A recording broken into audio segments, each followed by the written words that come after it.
Hi guys, you are watching CS Atul Jain classes. आज हम लोग देखो कंपनी लॉ में एक बड़ा ही मोस्ट इंपॉर्टेंट चैप्टर डिस्कस करने वाले हैं, दैट इज कंपनी सेक्रेटरी।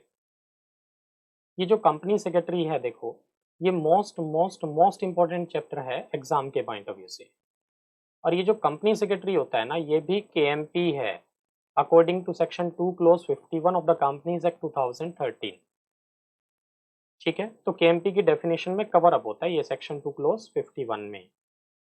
और केएमपी का मतलब क्या है कि जो कंपनी के टॉप मोस्ट एम्प्लॉइज हैं, जो की मैनेजरियल पर्सोनल हैं। की मैनेजरियल पर्सोनल का मतलब टॉप मोस्ट एम्प्लॉइज में काउंट होता है ये। तो सीएस केएमपी में कवर अप होता है, सीए केएमपी में कवर अप नहीं है। ठीक है, एलएलबी केएमपी में कवर अप नहीं है, सीएमए केएमपी में कवर अप नहीं होता है, बट सीएस केएमपी में कवर अप होता है। ठीक है, तो देखो भाई, सबसे पहले हम लोग स्टार्ट करते हैं केएमपी की डेफिनेशन से ही, है ना, क्योंकि कंपनी सेक्रेटरी भी क्या होता है, केएमपी होता है as per section 2 clause 51। 2 clause 51 बता रहा है कि केएमपी में कौन कौन आता है।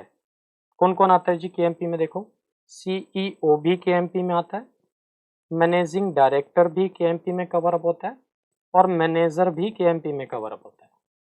साथ में सीएस भी केएमपी है, होल टाइम डायरेक्टर भी केएमपी है, CFO means chief financial officer भी केएमपी है, और साथ में क्या कहते हैं देखो, any other officer not more than 1 level below the directors, वो भी केएमपी में कवर अप होंगे। और लास्ट में क्या लिखा है, such other officer as may be prescribe. ये सब केएमपी में कवर अप होते हैं।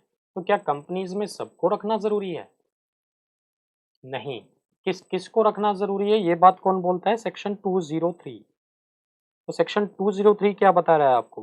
whom to be appointed, whom to be appointed मतलब किस किस को अपॉइंट करना है, वो ये बता रहा है section 203।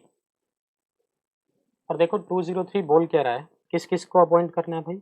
Number 1 MD, CEO, MD, CEO, manager, and in their absence whole time director. तो इट मीन्स फर्स्ट पॉइंट में तो क्या कह रहा हूँ कि इन चारों में से किसी एक को रखना जरूरी है।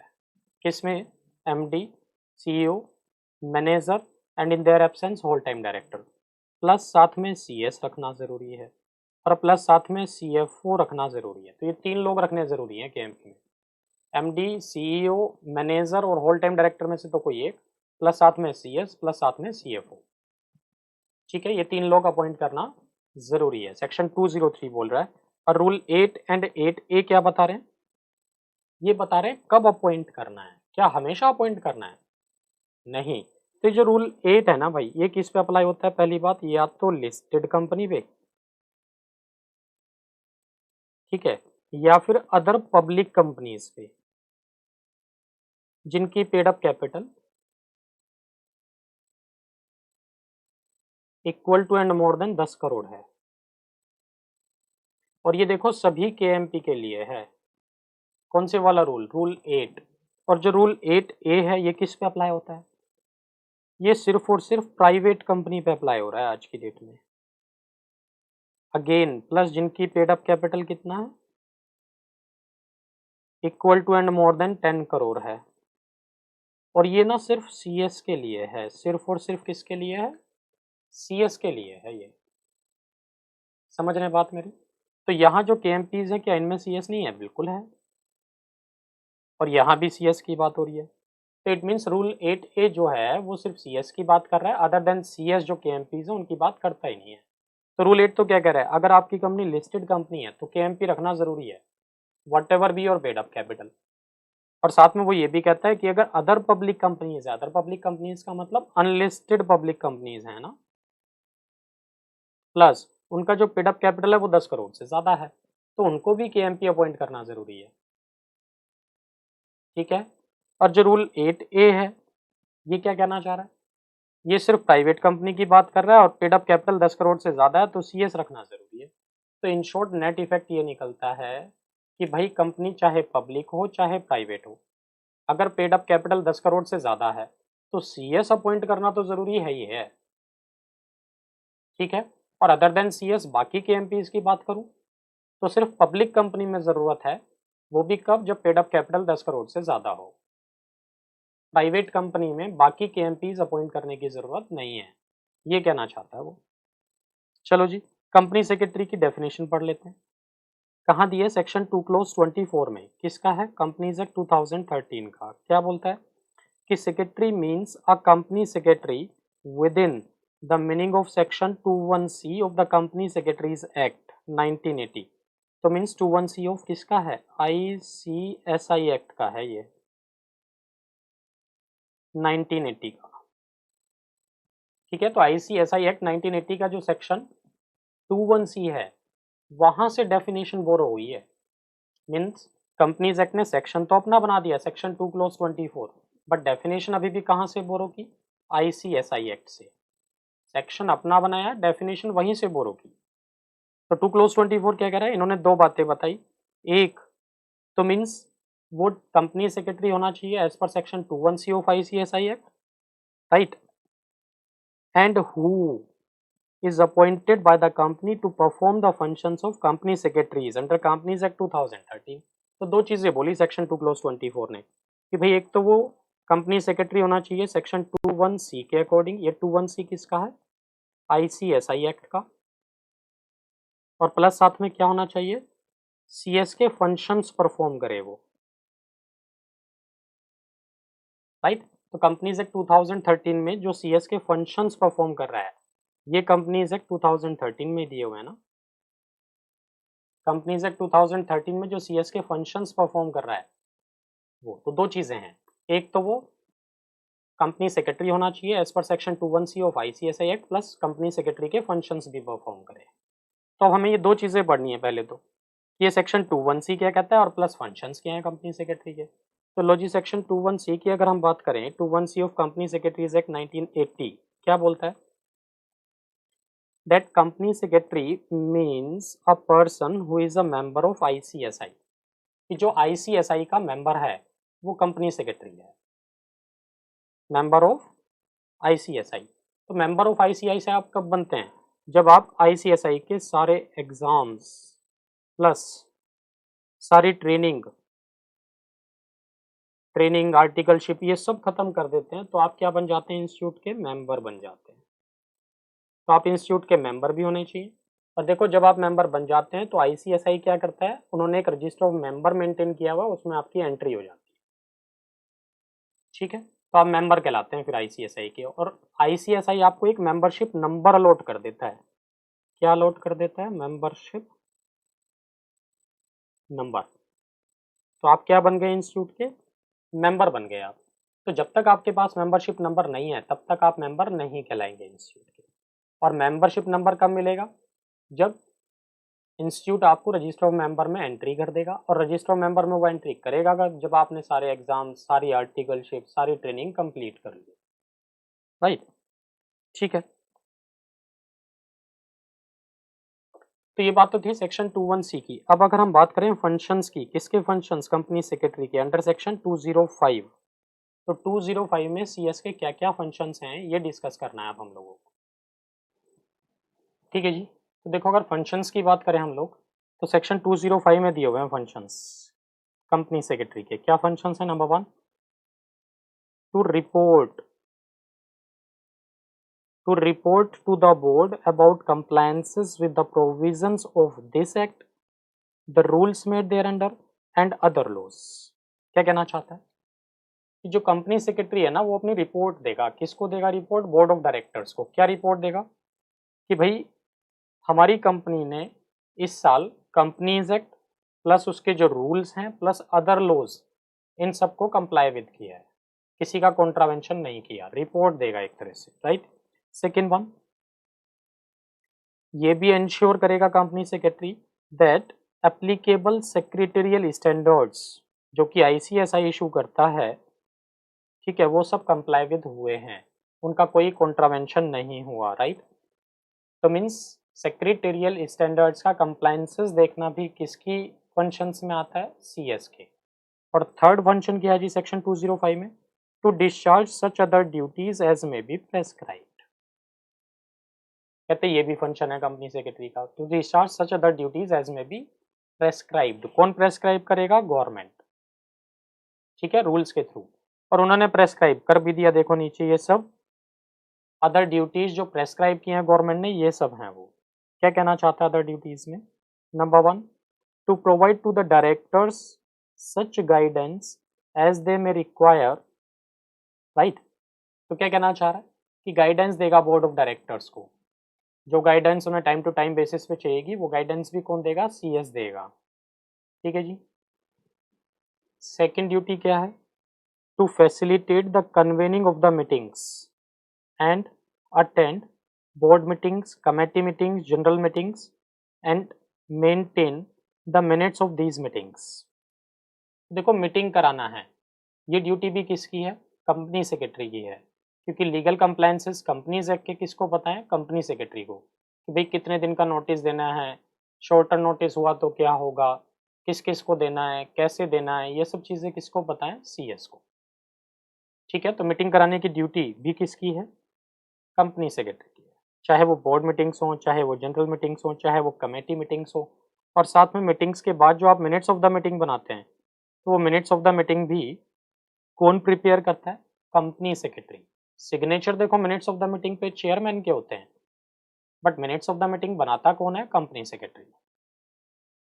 नेक्स्ट में आते हैं, to obtain approvals from the board, general meetings, the government and such other authorities as required under the provisions of this act. तो क्या कहना चाहता है? जब भी अप्रूवल की जरूरत पड़े, किसकी? बोर्ड मीटिंग की, जनरल मीटिंग की, या गवर्नमेंट की, एनसीएलटी की, जो भी है एज सच, आरडी की, तो वो अप्रूवल भी कौन लेके आएगा? सीएस लेके आएगा, कंपनी सेक्रेटरी, ठीक है जी यहाँ तक। नेक्स्ट पॉइंट में आ जाओ, to represent before various regulators, tribunal and other authorities. तो वो ये कहना चाहता है कंपनी को रिप्रेजेंट करना है before various regulators, like tribunal के सामने, आरओसी के सामने, आरडी के सामने, या अदर अथॉरिटीज के सामने। तो कौन रिप्रेजेंट करेगा? Company secretary. तो वहां भी कौन जाएगा? Company secretary. Next one, board of directors को असिस्ट करना है in conducting the affairs of the company. Board of directors को क्या करना है? असिस्ट करना है, हेल्प करना है, राइट, कंपनी के अफेयर्स को कंडक्ट करने में। नेक्स्ट वन क्या कहता है? To assist and advise the board for ensuring good corporate governance, right. तो गुड कॉर्पोरेट गवर्नेंस भी कौन एंश्योर करेगा? कंपनी सेक्रेटरी करेगा, और बोर्ड ऑफ डायरेक्टर्स को असिस्ट भी करेगा, हेल्प भी करेगा, राइट। नेक्स्ट क्या कहता है? To discharge such other duties as may be assigned by the board from time to time. जो बोर्ड ऑफ डायरेक्टर्स आपको ड्यूटी दें वो भी आपको डिस्चार्ज करनी है, ठीक है जी। और such other duties as may have been prescribed under the act and rules. कहते हैं कुछ और ड्यूटीज भी हो सकती हैं जो एक्ट रूल्स में प्रेस्क्राइब्ड हैं, ठीक। तो ये 8 क्या दिए हुए हैं आपको? ड्यूटीज दी हुई हैं जो प्रेस्क्राइब्ड हैं। फंक्शंस कहाँ दिए हैं? सेक्शन 205 में। 205 क्या बोलता था? 205 में तो सिर्फ 3 बातें थी कि बोर्ड ऑफ डायरेक्टर्स को रिपोर्ट देगा, सेक्रेटरियल स्टैंडर्ड का कंप्लायंसेस देखेगा, और सच अदर ड्यूटीज प्रेस्क्राइब जो हैं उनको डिस्चार्ज करेगा। और सच अदर ड्यूटीज जो प्रेस्क्राइब थी वो हम लोगों ने 8 ड्यूटीज पढ़ी हैं यहाँ। तो देखो भाई, अब हम लोग डिस्कस करते हैं procedure for appointment of a company secretary. Procedure for appointment की बात कर रहे हैं यहाँ, राइट, कि कंपनी सेक्रेटरी को अगर अपॉइंट करना है तो क्या प्रोसीजर है। सबसे पहले तो क्या कहता है, देखो फर्स्ट पॉइंट में, advertise the post, collect applications, hold interviews. मतलब क्या करो? पहले तो एडवर्टीजमेंट इशू करो कि भाई हमें सीएस की रिक्वायरमेंट है। कंपनी क्या करेगी? कि एडवर्टीजमेंट देगी, है ना।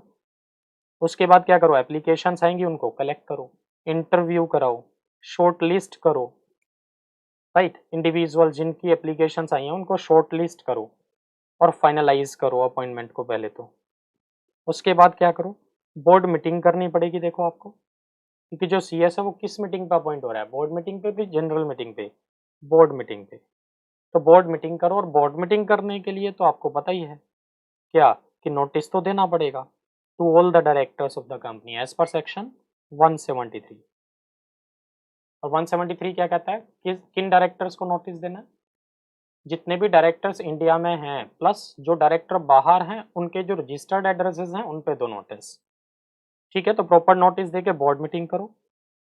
ठीक है, and place the proposal of appointing CS with the details of the person finalized and pass a resolution appointing the company secretary and approving the terms and conditions।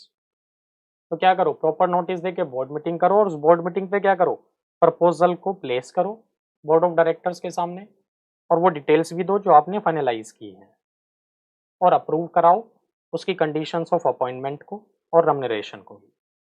Third one क्या कहता है फिर, तो देखो बोर्ड मीटिंग पे appoint हो रहा है CS और ये हम लोगों ने पहले भी पढ़ा था इंट्रोडक्टरी क्लास में कि जब भी आप KMPs या डायरेक्टर्स को अपॉइंट करते हो या हटाते हो तो DIR 12 फाइल करना ज़रूरी होता है। तो इसका मतलब अब DIR 12 भी फाइल करो। किसको, ROC को। कितने दिन के अंदर, 30 डेज के अंदर। किसके 30 डेज के अंदर, डेट ऑफ अपॉइंटमेंट के। ठीक है, और साथ में क्या कहता है, अगर आपकी कंपनी पब्लिक कंपनी है, अगर आपकी कंपनी पब्लिक कंपनी है तो बोर्ड रेजोल्यूशन की कॉपी फाइल करनी पड़ेगी फॉर्म नंबर MGT 14 के साथ। तो इसका मतलब अगर पब्लिक कंपनी है तो फॉर्म नंबर DIR 12 भी जाएगा, MGT 14 भी जाएगा। और अगर आपकी कंपनी प्राइवेट कंपनी है तो सिर्फ DIR 12 जाएगा, MGT 14 नहीं जाएगा। राइट, और जो पर्टिकुलर्स हैं कंपनी सेक्रेटरी के, लाइक इनकम टैक्स का PAN number, membership number, residential details, date of appointment, email ID, ठीक है ना, are required to be filled in the form, वो सब डिटेल्स भी दोगे आप। पॉइंट नंबर 4 में आ जाओ।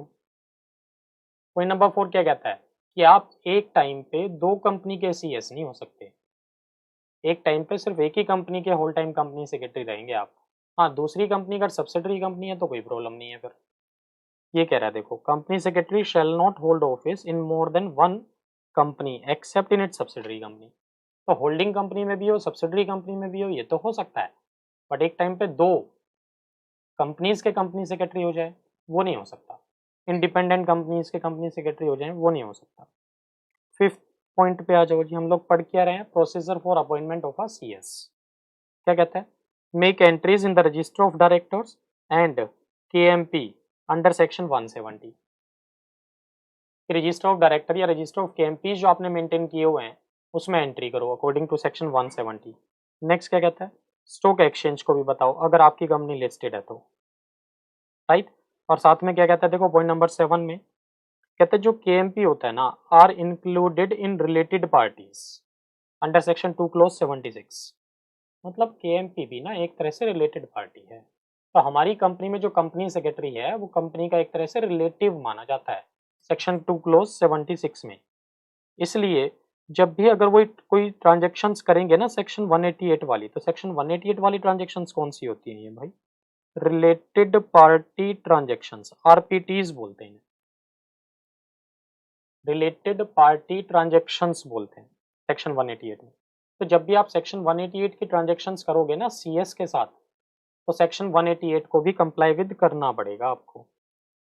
ठीक है ना, वो कहता है जनरल मीटिंग पे ऑर्डिनरी रेजोल्यूशन पास करना इन ट्रांजेक्शन्स के लिए, तो वो करना पड़ेगा कंपनी को, अदरवाइज वो सेक्शन 188 का कॉन्ट्रावेंशन कहलाएगा। ठीक है, नेक्स्ट पे आ जाओ जी, रिमूवल ऑफ CS। तो अभी हम लोगों ने पढ़ा procedure for appointment of CS, अब हम किसकी बात कर रहे हैं, रिमूवल की बात कर रहे हैं भाई। तो कंपनी सेक्रेटरी को रिमूव अगर करना है तो क्या प्रोसीजर है, ये हम लोग डिस्कस कर रहे हैं। ठीक है जी, तो देखो रिमूवल की बात कर रहे हैं। तो देखो कंपनी सेक्रेटरी को अपॉइंट कौन करता था, बोर्ड ऑफ डायरेक्टर्स, वो भी एट बोर्ड मीटिंग। तो रिमूव भी कौन करेगा, board of directors at board meeting. Right, तो रिमूवल के लिए देखो क्या कहना चाह रहा है वो, मतलब काफ़ी कुछ प्रोसीजर सिमिलर रहेगा रिमूवल का भी, नहीं। तो क्या कह रहा है देखो, company secretary can be removed, can be removed और dismissed like any other employees of the organisation. कहते हैं जैसे आप बाकी एम्प्लॉइज को रिमूव कर सकते हो वैसे इसको भी कर सकते हो। Since he is appointed by the board of directors has absolute discretion to remove a company secretary. तो बोर्ड ऑफ डायरेक्टर्स के पास एब्सोल्यूट डिस्क्रिएशन है टू रिमूव अ CS। ठीक है, और terminate his services at any time for any reason और without any reason. Board of directors उसको with reason भी हटा सकते हैं, विदाउट एनी रीजन भी हटा सकते हैं। But principles of natural justice like show cause notice, hearing, right, reason order etcetera must be followed. वो सब तो आपको फॉलो करने ही पड़ेंगे, ठीक है ना। तो अगर आप विदाउट एनी जस्टिफिकेशन हटा रहे हो तो 1 मंथ का नोटिस तो बनता है भाई, अदरवाइज 1 मंथ की सैलरी दो उसको। प्रोसीजर क्या कहता है देखो, a company secretary can be removed in accordance with the terms of appointment and the board can record the same, right? तो according to terms of appointment होगा रिमूवल, और रिकॉर्डिंग कौन करेगा, बोर्ड ऑफ डायरेक्टर्स, ठीक है। तो मतलब retire जब आप इसको कर रहे हो, रिमूव कर रहे हो, तो वो भी बोर्ड मीटिंग पे ही हो रहा है। अपॉइंटमेंट भी किस मीटिंग पे हो रहा था, बोर्ड मीटिंग पे। तो रिमूवल भी किस मीटिंग पे होगा, बोर्ड मीटिंग पे। तो convene a board meeting after giving notice to all the directors under section 173। तो सेक्शन 173 में सभी डायरेक्टर्स को नोटिस देके क्या कर सकते हैं आप, बोर्ड मीटिंग बुला सकते हैं। बोर्ड मीटिंग पर रेजोल्यूशन पास करो उसके रिमूवल का और उसको रिमूव कर दो, राइट। उसके बाद क्या कहता है, obtain resignation letter duly dated and signed. तो उनसे एक रेजिग्नेशन लेटर या रिमूवल लेटर भी ले लो। नेक्स्ट क्या कहता है, DIR 12 फाइल करो ROC को। तो हमने पहले भी पढ़ा है कि जब भी आप अपनी कंपनी में किसी भी डायरेक्टर को या KMP को अपॉइंट करते हो या हटाते हो तो DIR 12 फाइल करना जरूरी होता है। तो रिटायरमेंट के टाइम पे भी DIR 12 फाइल करना जरूरी है। कितने दिन के अंदर, विद इन 30 डेज के अंदर, ठीक है। अगर रेजिग्नेशन लेटर है तो वो भी साथ में अटैच कर देना, अदरवाइज जरूरत नहीं है। इन्फॉर्म द स्टॉक एक्सचेंज, अगर आपकी कंपनी लिस्टेड कंपनी है तो स्टॉक एक्सचेंज को भी इन्फॉर्म करो। कितने दिन के अंदर अंदर करना होता है स्टॉक एक्सचेंज को इन्फॉर्म, वो तो देखो 24 आवर्स के अंदर अंदर करना होता है। LODR बोलते थे ना, listing obligations and disclosure requirement का रेगुलेशन बोलता था ना ये, कि जब भी KMP को अपॉइंट करोगे, हटाओगे या फिर उसने कोई फ्रॉड किया तो 24 आवर्स के अंदर अंदर आप किसको बताओगे, स्टॉक एक्सचेंज को। 24 आवर्स मिनिमम थे, मैक्सिमम थे, वो मैक्सिमम थे। 24 आवर्स से ज़्यादा डिले करोगे तो जस्टिफाई करोगे डिले को। नेक्स्ट वन क्या कहता है जी, कंपनी ने जो रजिस्टर मेंटेन किया हुआ है उस रजिस्टर में एंट्री करो रिमूवल की, राइट, उस रजिस्टर में रिमूवल की एंट्री करो। नेक्स्ट क्या कहता है, कहते हैं एक पब्लिक नोटिस दे दो, जनरल पब्लिक नोटिस दे दो न्यूज़पेपर में, राइट। तो वो डिपेंड करेगा size and nature of company पे कि पब्लिक नोटिस देना है कि नहीं देना है, ठीक है। नेक्स्ट क्या कहता है देखो, जो रिजल्टिंग वैकेंसी है it shall be filled up by the board at a meeting of the board within a period of 6 months from the date of such vacancy. तो जिस डेट को ये वैकेंसी राइज हुई, board of directors क्या करेंगे, 6 महीने के अंदर अंदर इस वैकेंसी को फिल अप कर लेंगे, राइट, ठीक है जी। तो देखो हम लोग बात करते हैं लायबिलिटीज की कि CS की लायबिलिटीज क्या हैं, राइट। CS की लायबिलिटीज की बात करते हैं, ठीक है जी। तो देखो अगर हम लायबिलिटीज की बात करें तो जो कंपनी सेक्रेटरी है ना पहली चीज देखो ये ऑफिसर इन डिफॉल्ट में भी कवर अप होता है। ऑफिसर इन डिफॉल्ट की जो डेफिनेशन दी हुई है उसमें भी कवर अप होता है। और दूसरा ये जो कंपनी सेक्रेटरी है ये KMP भी है, की मैनेजरियल पर्सोनल, राइट। तो जो लायबिलिटी अराइज होगी CS की वो एज ऑफिसर इन डिफॉल्ट भी होगी और एज KMP भी होगी। तो जो जो लायबिलिटीज किसकी हैं, ऑफिसर इन डिफॉल्ट की हैं, वो लायबिलिटीज किसकी हैं, CS की भी हैं। और इसी तरह से जो लायबिलिटीज KMP की हैं वो CS की भी हैं, ठीक है। और ये लायबिलिटीज को हमने 2 पार्ट में बाइफरकेट कर दिया है कि स्टेचुरी लायबिलिटीज होती हैं, कॉन्ट्रेक्चुअल लायबिलिटीज होती है। तो जो स्टेचुरी लायबिलिटीज हैं उनकी अगर हम बात करें तो देखो कंपनीज एक्ट में कुछ सेक्शन दिए हुए हैं जो लायबिलिटीज की बात करते हैं, राइट। ऑफिसर इन डिफॉल्ट के या KMP के या कंपनी सेक्रेटरी के, इनकी लायबिलिटीज की बात करते हैं। क्या कहता है देखो, if a company secretary fails to discharge his statutory duties he becomes liable to a penalty under Companies Act, right.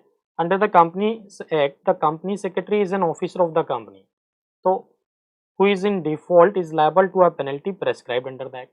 वो तो ये कहना चाह रहा है जो CS है वो भी ऑफिसर इन डिफॉल्ट में कवर अप होता है। तो जो पेनल्टीज ऑफिसर इन डिफॉल्ट के लिए हैं वो इसके लिए भी हैं, ठीक है। वो पेनल्टीज किस चीज से रिलेटेड हो सकती हैं, may be held liable for various acts और omissions in managing the affairs of the company.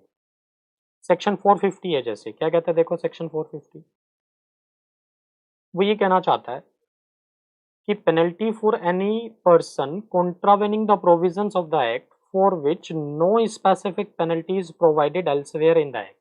तो जनरल पेनल्टी की बात कर रहा है वो ये कह रहा है कि जिस कॉन्ट्रावेंशन के लिए पूरे एक्ट में कहीं भी कोई पेनल्टी नहीं है, कोई स्पेसिफिक पेनल्टी नहीं है, तो वहां सेक्शन 450 की पेनल्टी लगी। और सेक्शन 450 क्या कहता है, जो भी ऑफिसर इन डिफॉल्ट है, तो ऑफिसर इन डिफॉल्ट में तो सीएस भी आता है, उसके ऊपर फाइन लग सकता है कितना, अप टू ₹10,000 का।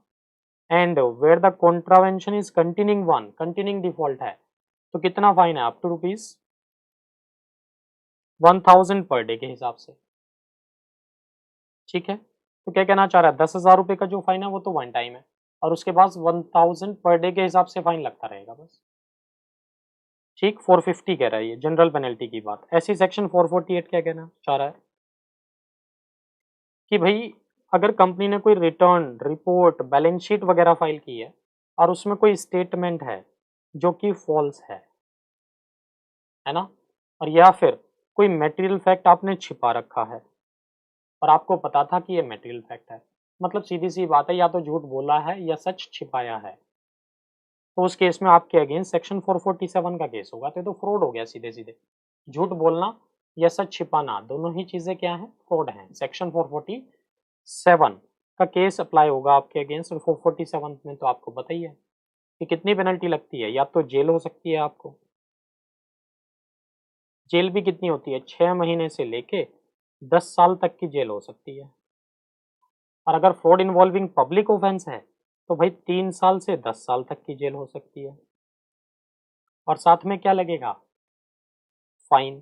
फाइन कितना है, फाइन भाई 100% से लेके 300% तक हो सकता है। ठीक है, 100% से लेके 300% तक हो सकता है। ठीक, और दोनों भी हो सकते हैं एक साथ, मतलब इम्प्रिजनमेंट भी और फाइन भी। ठीक है, ये 447 की पेनल्टीज है। लायबिलिटी अंडर अदर लॉज में क्या कहना चाहता है ये, if a company secretary fails to perform the duties under other laws such as income tax act, Indian stamp act, FEMA act, तो उन केसेस में भी उसके ऊपर पेनल्टीज लग सकती है। तो जो पेनल्टीज हम लोगों ने पढ़ी हैं अभी सीएस की, ये कौन से वाली पेनल्टीज थी, स्टेचुरी पेनल्टीज।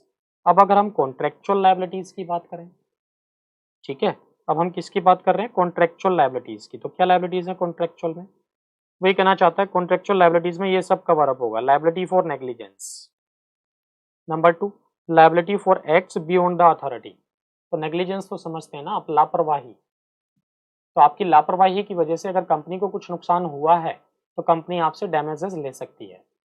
नंबर 2, अगर आप कोई भी काम अपनी पावर के बाहर जाके करते हो, like for example board of directors लोग बोर्ड मीटिंग पे बोर्ड रेजोल्यूशन पास करके time date and place fix करते हैं जनरल मीटिंग का, ठीक है, उसके बाद वो कंपनी सेक्रेटरी को ऑथराइज करते हैं नोटिस इशू करने के लिए।